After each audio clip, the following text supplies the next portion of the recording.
जय श्री कृष्ण। आज सुनते हैं पुण्यदायी रमा एकादशी की कहानी। धर्मराज युधिष्ठिर ने भगवान श्री कृष्ण से कहा, कार्तिक कृष्ण पक्ष की एकादशी का क्या नाम है और इसको करने की क्या विधि है और इसको करने से क्या फल मिलता है, आप मुझे विस्तार से बताइए। भगवान श्री कृष्ण ने कहा, कार्तिक कृष्ण पक्ष की एकादशी का नाम रमा एकादशी है। यह पापों का नाश करती है और मैं इसका महात्म्य तुमसे कहता हूँ, ध्यानपूर्वक सुनो। प्राचीन काल में मुचुकुंद नामक एक राजा था जिसकी इंद्र के साथ मित्रता थी।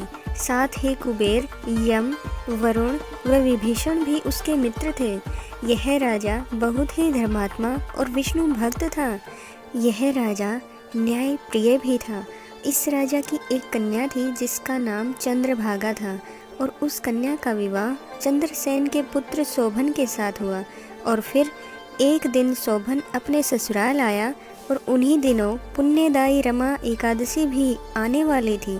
जब व्रत का दिन नज़दीक आया तो चंद्रभागा के मन में विचार आया कि उसके पति अत्यंत ही दुर्बल हैं और उसके पिता राजा मुचुकुंद ने ढोल बजवाकर सारे राज्य में घोषणा करवा दी थी कि एकादशी को पूजन नहीं करना चाहिए। यह सुनकर शोभन को अत्यंत चिंता हुई और उसने अपनी पत्नी से कहा, हे प्रिय, अब क्या करना चाहिए? मैं किसी भी प्रकार भूख सहन नहीं कर सकता। ऐसा उपाय बताओ कि जिससे मेरे प्राण बच जाएं, नहीं तो भूखा रहने से मेरे प्राण ही चले जाएंगे। चंद्रभागा कहने लगी, हे स्वामी, मेरे पिता के राज में एकादशी के दिन कोई भी पूजा नहीं कर सकता। यहाँ तक कि हाथी, घोड़ा, ऊँट, बिल्ली ये सब भी अन्न जल ग्रहण नहीं करते हैं। तो फिर मनुष्य का तो क्या ही कहना। यदि आप भोजन करना चाहते हैं तो किसी दूसरे स्थान पर चले जाएं, क्योंकि यदि आप यहीं रहेंगे तो अवश्य ही यह व्रत करना पड़ेगा। ऐसा सुनकर शोभन कहने लगा, तो मैं अवश्य ही इस व्रत को करूँगा। जो भाग्य में होगा वो देखा जाएगा। और इस प्रकार विचार करके शोभन ने व्रत रखा और वह भूख प्यास से व्याकुल होने लगा। जब सूर्य नारायण अस्त हो गए और रात्रि को जागरण का समय आ गया, तो समय जो सभी वैष्णवों को खुशी देने वाला था, शोभन को वह समय बहुत ही दुखदाई हुआ, क्योंकि उससे जागरण नहीं हो रहा था तो भूख बर्दाश्त ही नहीं हो रही थी। प्रातःकाल होते ही शोभन के प्राण निकल गए। उसकी मृत्यु होने के कारण राजा ने सुगंधित लकड़ियों से उसका दाह संस्कार करवाया, लेकिन चंद्रभागा ने अपने पिता की आज्ञा से उसके शरीर को दग्ध नहीं किया। शोभन की अंत्येष्टि के बाद भी चंद्रभागा अपने पिता के घर में ही रहने लगी।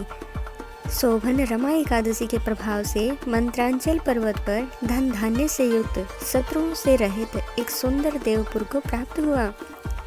वह बहुत ही सुंदर रतन जड़ित खंभों से निर्मित था। अनेक प्रकार की दुर्लभ मणियों से उस भवन की शोभा बढ़ रही थी। वहाँ बहुमूल्य वस्त्रों से युक्त व चंवर विभूषित गंधर्व व अप्सरा भी थी। वहाँ सिंहासन पर आरूढ़ ऐसा शोभायमान था मानो दूसरा इंद्र विराजमान हो।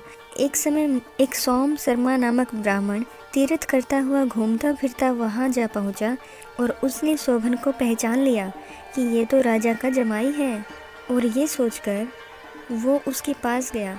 शोभन ने भी उसे पहचान लिया और वो आसन से उठकर उसके पास आया और उसे प्रणाम करके कुशल होने का प्रश्न किया।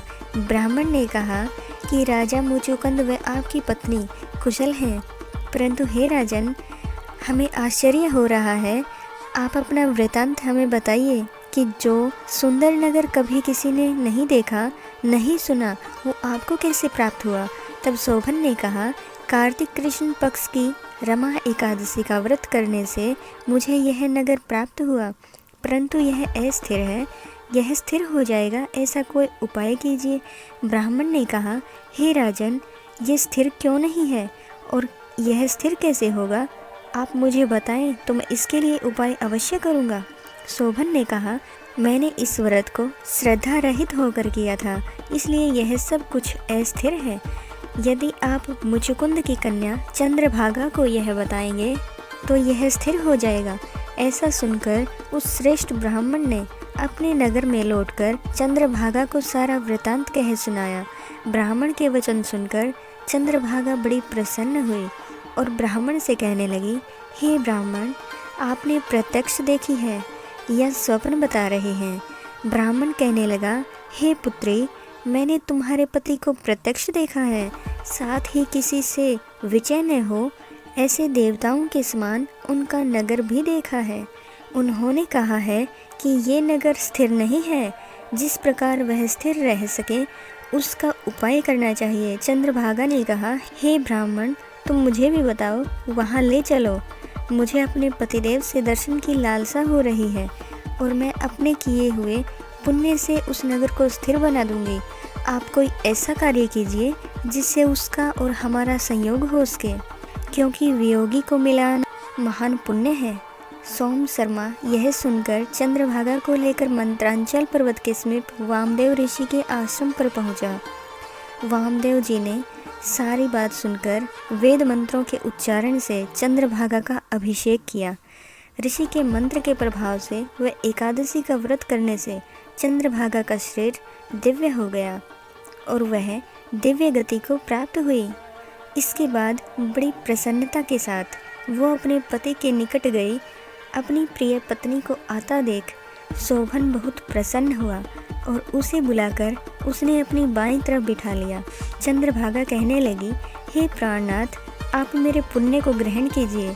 अपने पिता के घर जब मैं 8 वर्ष की थी तब से विधि पूर्वक एकादशी को श्रद्धा पूर्वक करती आ रही हूँ और उस पुण्य की प्रताप से आपका यह नगर स्थिर हो जाएगा और समस्त कर्मों से युक्त होकर प्रलय आने तक यही रहेगा। और इस प्रकार चंद्रभागा की दिव्य आभूषणों व वस्त्रों से सुसज्जित होकर अपने पति के साथ आनंद पूर्वक रहने लगी। हे राजन, यह मैंने रमा एकादशी का महात्म्य कहा है।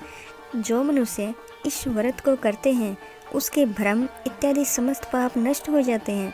कृष्ण पक्ष व शुक्ल पक्ष दोनों की एकादशियाँ समान हैं, इनमें कोई भेदभाव नहीं है, दोनों समान फल देती हैं। जो इस महात्म को पढ़ते अथवा सुनते हैं वे समस्त पापों को छोड़कर विष्णु लोक को प्राप्त हो जाते हैं। तो ये थी रमा एकादशी की व्रत कथा। बोलिए श्री हरि विष्णु नारायण की जय।